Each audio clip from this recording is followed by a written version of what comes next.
Sa isang lumang apartment sa Maynila, lumipat si Carla matapos niyang makahanap ng murang paupahan.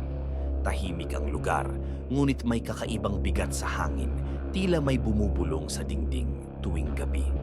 Isang araw habang nag-aayos siya ng kanyang mga gamit, napansin niyang may isang lumang larawan na nakasabit sa sala, isang lumang itim-puti na larawan ng isang babaeng may mahaba at kusot na buhok.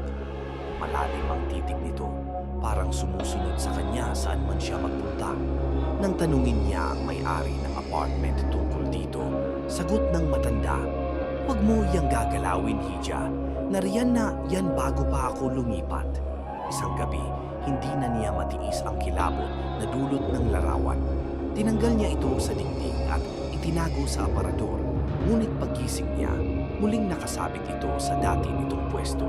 Mas malabo na ang mukha ng babae, ngunit tila mas nakangiti ito ngayon. Mula noon, nagsimula nang mangyari ang mga kakaibang bagay. Naririnig niya ang mahihinang pag-iyak tuwing hating gabi.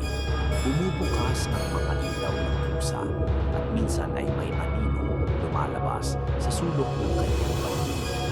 Hanggang isang gabi, habang nakahiga siya, biglang lumamig ang paligid. Dahan-dahang sumara ang pinto ng kwarto niya. Pahawak siya sa kumot at nanginginig na pumikit.